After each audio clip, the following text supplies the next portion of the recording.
What if the first murder in human history wasn't driven by hatred, but by something far more dangerous, silent jealousy?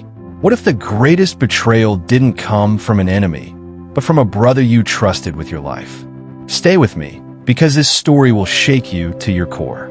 From the very beginning, when the world was still young and untouched by chaos, two brothers walked the earth, Cain and Abel. They were sons of Adam and Eve, the first family ever created. No cities, no noise, no distractions, just them, their work, and their relationship with God.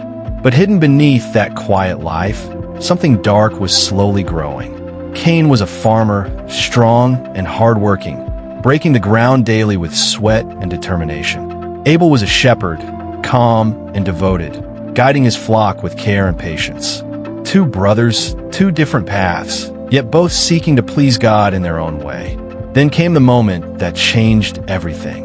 One day, both brothers brought offerings to God. Cain brought fruits from the ground, the result of his labor, while Abel brought the firstborn of his flock, the very best he had.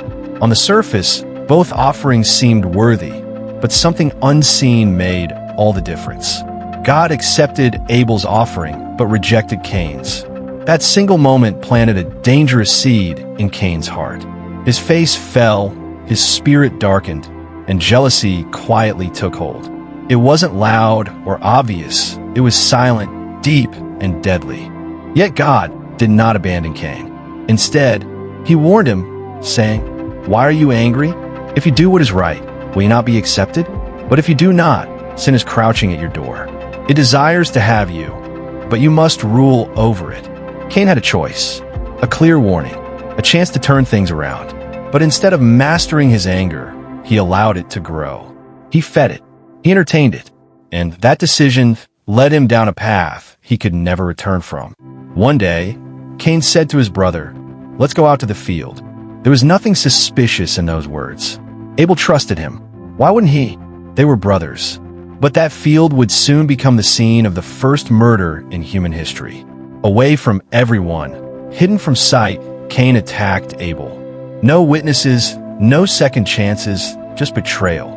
Just blood, just silence. In that moment, brother turned against brother, and Abel fell to the ground, lifeless.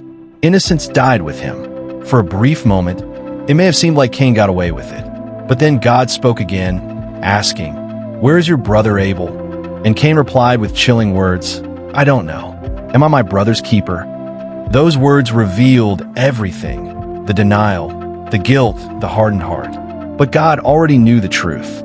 The voice of your brother's blood cries out to me from the ground. Justice could not be hidden. The ground itself testified against him. Cain's punishment followed swiftly.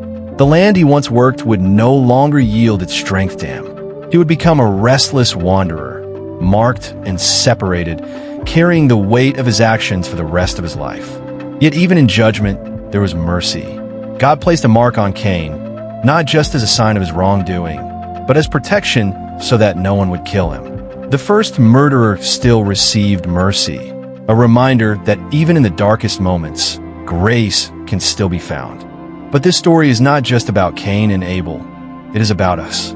How many times have we compared ourselves to others?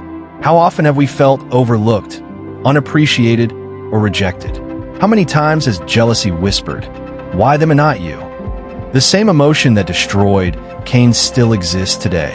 It starts small, a thought, a feeling, a moment of envy. But if left unchecked, it grows into something far more dangerous. It doesn't just harm others, it destroys you from within. Cain didn't just lose his brother.